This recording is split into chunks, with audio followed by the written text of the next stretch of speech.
Hi guys, welcome to my channel Study with Como. Please like, share and subscribe my channel. Today my topic name is Material and Labor Variances. Firstly हम जानते हैं कि variances क्या होते हैं. Variance उसे कहा जाता है जब standard cost and actual cost में जो डिफरेंस पाया जाता है उसे वेरिएंसेस कहा जाता है. Variances according to situation favourable and unfavourable हो सकते हैं.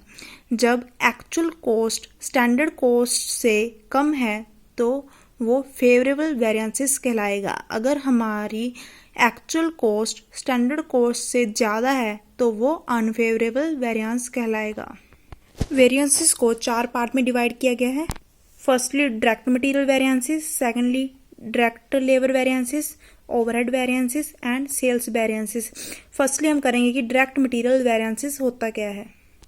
मटेरियल के संबंध में निम्नलिखित वेरिएंसेस हो सकते हैं जैसे material cost variance, material price variances, material quantity variances, हम इसे मटेरियल वॉल्यूम वेरिएंस भी कहते हैं, मटेरियल यूजेस वेरिएंस भी कहते हैं, और मटेरियल मिक्स वेरिएंसेस, मटेरियल सब uses variances and material yield variances. Firstly हम देखेंगे कि मटेरियल कॉस्ट वेरिएंसेस होता क्या है. मटेरियल कॉस्ट वेरिएंस को हम MCV के नाम से भी जानते हैं. Material cost variance, it is the difference between standard cost of material for actual output and actual cost of material. अब हम यहाँ पे फॉर्मूला देख सकते हैं. MCV का formula means material cost variances का क्या फॉर्मूला है, standard cost minus actual cost. Standard cost को हम कैसे निकालते हैं, अगर हम स्टैंडर्ड क्वांटिटी को स्टैंडर्ड प्राइस से मल्टीप्लाई कर दे तो हमारे पास क्या आ जाती है स्टैंडर्ड कॉस्ट, और हम एक्चुअल क्वांटिटी को एक्चुअल प्राइस से मल्टीप्लाई कर दें तो हमारे पास क्या आ जाती है एक्चुअल कॉस्ट. सेकेंडली अब हम मटेरियल वेरिएंस का दूसरा पॉइंट देखते हैं कि मटेरियल प्राइस वेरिएंसेस होता क्या है.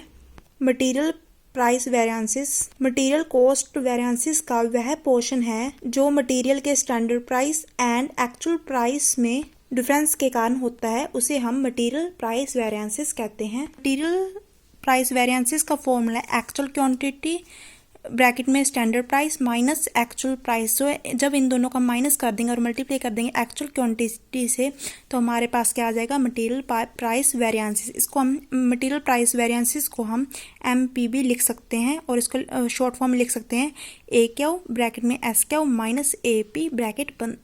मटेरियल प्राइस वेरिएंसेस को हम फॉर्मूला शॉर्ट तरीके से भी याद कर सकते हैं. जैसे यहाँ पे क्या है प्राइस है तो आपको पता है वेरिएंसेस क्या होता है standard cost minus actual cost.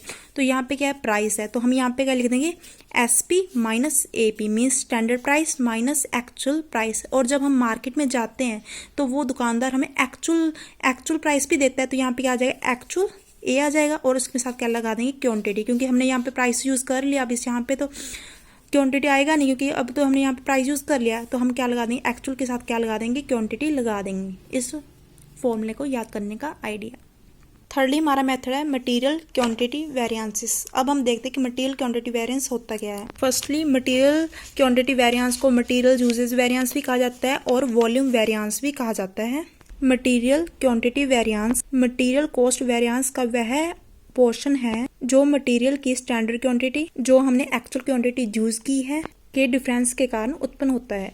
Material usage variance को हम MUV के नाम से भी जानते हैं और इसका फॉर्मूला क्या होगा स्टैंडर्ड प्राइस ब्रैकेट में standard quantity minus actual quantity.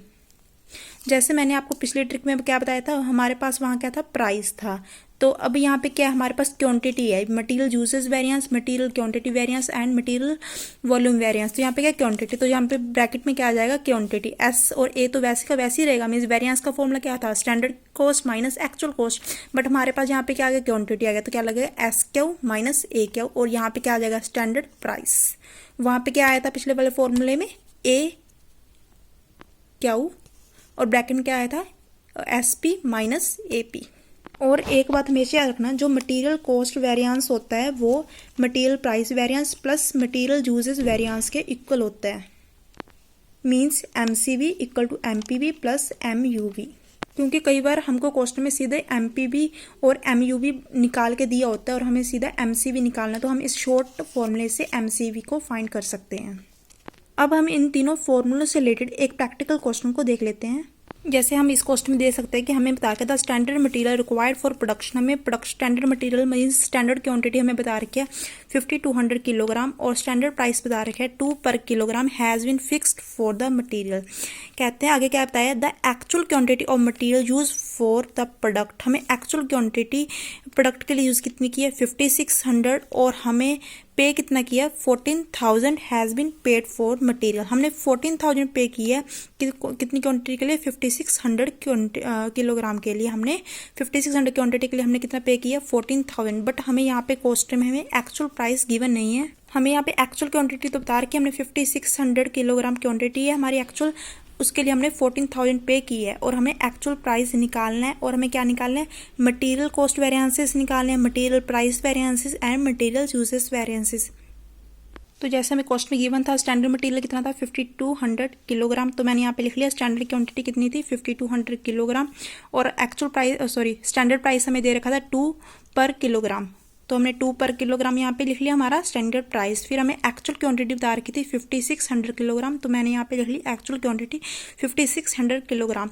फिर उन्होंने कहा था जो एक्चुअल क्वांटिटी 5600 किलोग्राम है उसके लिए उन्होंने 14000 क्या किया पे किया, हमें एक्चुअल प्राइस नहीं दिया हुआ था, तो हमने क्या किया हमारा जो एक्चुअल प्राइस है उससे कैसे निकाला, जितने भी हमने पे किए थे उसको डिवाइड कर दिया हमारी एक्चुअल क्वांटिटी से। तो हमने पे कितने किए थे 14000, तो डिवाइड कर देंगे 5600 से, तो हमारा क्या निकला 2.5 पर किलोग्राम, क्योंकि अगर हम 5600 को 2.5 से मल्टीप्लाई कर देंगे तो हमारा 14000 आ जाएगा पर किलोग्राम का, क्योंकि 1 किलोग्राम का कितना है 2.5 है, अगर हम 5600 को 2.5 से मल्टीप्लाई कर देंगे तो कितना आ जाएगा 14000।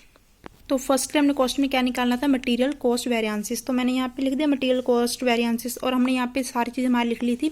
तो मटेरियल कॉस्ट वेरिएंस का फॉर्मूला क्या था हमारे पास standard cost minus actual cost, but हमें यहाँ पे स्टैंडर्ड कॉस्ट और एक्चुअल कॉस्ट सीधा नहीं दी थी, अगर सीधा दी होती तो हम सिंपली लगा लेते, तो हम स्टैंडर्ड कॉस्ट को खोल लेंगे। तो स्टैंडर्ड कॉस्ट का क्या फॉर्मूला होता है standard quantity multiply standard price, और एक्चुअल कॉस्ट का क्या होता है actual quantity multiply actual price. तो हमें क्वेश्चन में स्टैंडर्ड कॉस्ट कितनी गिवन थी 5200 गिवन थी, तो हमने यहाँ पे लिख ली 5200 और स्टैंडर्ड प्राइस कितना गिवन था 2 पर किलोग्राम, तो हमने 5200 को 2 से मल्टीप्लाई कर दिया और एक्चुअल क्वांटिटी कितनी थी 5600, तो मैंने 5600 यहाँ पे लिख दिया और एक्चुअल प्राइस हमारा कितना था 2.5 पर किलोग्राम, तो मैंने यहाँ पे लिख दिया 2.5 और जब मैंने 5200 को 2 से मल्टीप्लाई तो किया तो कितना आ गया 10400 और 5600 को 2.5 से किया तो कितना आ गया 14000 और इन दोनों को जब हम करेंगे माइनस तो हमारे पास आएगा 3600, किसका का माइनस का, मीन्स ये क्या एडवर्स फैक्ट डाल रहा है, मीन्स अनफेवरेबल है। आगे क्वेश्चन में मटेरियल प्राइस वेरिएंसेस निकालना है बी पार्ट, तो मैंने आपको यहाँ पे क्या प्राइस, तो हम यहाँ पे सेंटर में क्या लिख देंगे प्राइस, किसके साथ स्टैंडर्ड के साथ प्राइस और एक्चुअल के साथ प्राइस, और यहाँ पे क्या आ जाएगा एक्चुअल क्वांटिटी। तो हमें यहाँ पे कॉस्ट में देख लेते हैं हमारे पास एक्चुअल क्वांटिटी कितनी गिवन थी 5600, तो हमने यहाँ पे लिख लिया था 5600 और आगे हमें स्टैंडर्ड प्राइस, हम देखते हैं स्टैंडर्ड प्राइस हमें कितना दे रखा है, यहाँ पे हमें स्टैंडर्ड प्राइस बता रखा है 2 पर किलोग्राम और एक्चुअल प्राइस बता रखा था 2.5 पर किलोग्राम, तो मैंने यहाँ पे लिख लिया स्टैंडर्ड प्राइस 2 पर किलोग्राम एंड एक्चुअल प्राइस 2.5 पर किलोग्राम। तो अब जब हमने 2 में से 2.5 माइनस किया तो कितना आ गया माइनस का 0.50 और 0.50 को 5600 से मल्टीप्लाई जब करेंगे तो 2800 क्या आ गया हमारा एडवर्स फैक्ट, मीन्स अनफेवरेबल आ गया हमारा। थर्ड पार्ट हमारा था मटेरियल यूजेस वेरिएंसेस, तो हमने यहाँ पे लिख लिया मटेरियल यूजेस वेरिएंस का फॉर्मूला क्या था स्टैंडर्ड प्राइस ब्रैकेट में standard quantity minus actual quantity, यहाँ पे क्या था क्वांटिटी, तो हमने ब्रैकेट में क्या लिख लिया क्वांटिटी स्टैंडर्ड के साथ और एक्चुअल के साथ, और हमें स्टैंडर्ड क्वांटिटी यहाँ पे कितनी गिवन थी हमारे क्वेश्चन में 5200, तो मैंने यहाँ पे लिख ली 5200 और एक्चुअल क्वांटिटी हमें दी हुई थी क्वेश्चन में 5600, तो मैंने लिख ली 5600 और स्टैंडर्ड प्राइस हमें गिवन था 2 रुपीज़, तो मैंने 5200 में से 5600 को माइनस किया तो माइनस का 400 आ गया, और जब हमने 2 को माइनस 400 से मल्टीप्लाई किया तो 800 आ गया, एडवर्स फैक्ट मीन्स अनफेवरेबल।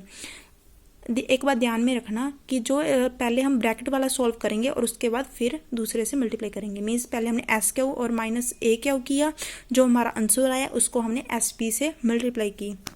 जब आपका सम सॉल्व हो गया और आप चेक करना चाहते हैं कि आपका सम गलत है कि सही है, तो आप ये वाला फॉर्मूला इस सम में लगा सकते हो, यहाँ पर आपको ये तीनों चीज़ें निकालने के लिए दी होंगी। जैसे MC, हम ये यहाँ पे तीनों चीज़ें कि MCV का मैंने अब क्या फॉर्म बताया था, मटेरियल कॉस्ट वेरिएंस का क्या होता है, equal to material price variance plus material quantity variance. तो हमारा मटेरियल कॉस्ट वेरिएंसेस हमने यहाँ पे निकाला था तो कितना आया था, 3600 आया था एडवर्स हमारा, तो मैंने यहाँ पे लिख लिया 3600। और हमारा मटेरियल प्राइस वेरिएंसेस कितना आया था 2800, ये भी हमारा क्या था, एडवर्स था, तो हमने यहाँ पे लिख लिया मटेरियल प्राइस वेरिएंसेस 2800। और मटेरियल क्वांटिटी वेरिएंसेस कितना आया था 800, तो मैंने यहाँ पे लिख लिया। Thank you, please subscribe my channel and like also. Next video में मैं नेक्स्ट 3 पार्ट करवाऊँगी इसके। Thank you.